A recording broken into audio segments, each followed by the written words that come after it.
কৈশোরে পা রাখার আগেই দেশ ছাড়তে হয়েছিল জাইমা রহমানকে।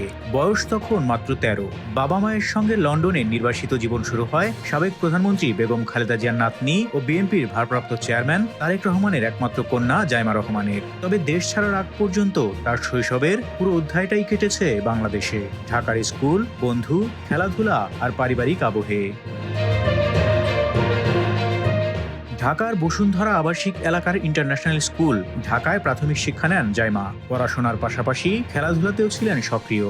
স্কুল ফুটবল দলের গোলকিপার হিসেবে গুরুত্বপূর্ণ দায়িত্ব সামলেছেন, অর্জন করেছেন মেডেলও। সে মেডেল হাতে একদিন সরাসরি দাদির অফিসে হাজির হয়েছিলেন তিনি, যখন দাদি বেগম খালেদা জিয়া ছিলেন বাংলাদেশের প্রধানমন্ত্রী। সম্প্রতি বাংলাদেশে ফেরাকে সামনে রেখে সামাজিক যোগাযোগ মাধ্যমে দেয়া এক স্ট্যাটাসে সেই স্মৃতি ফিরিয়ে এনেছেন জাইমা। তিনি লিখেছেন, মাত্র ১১ বছর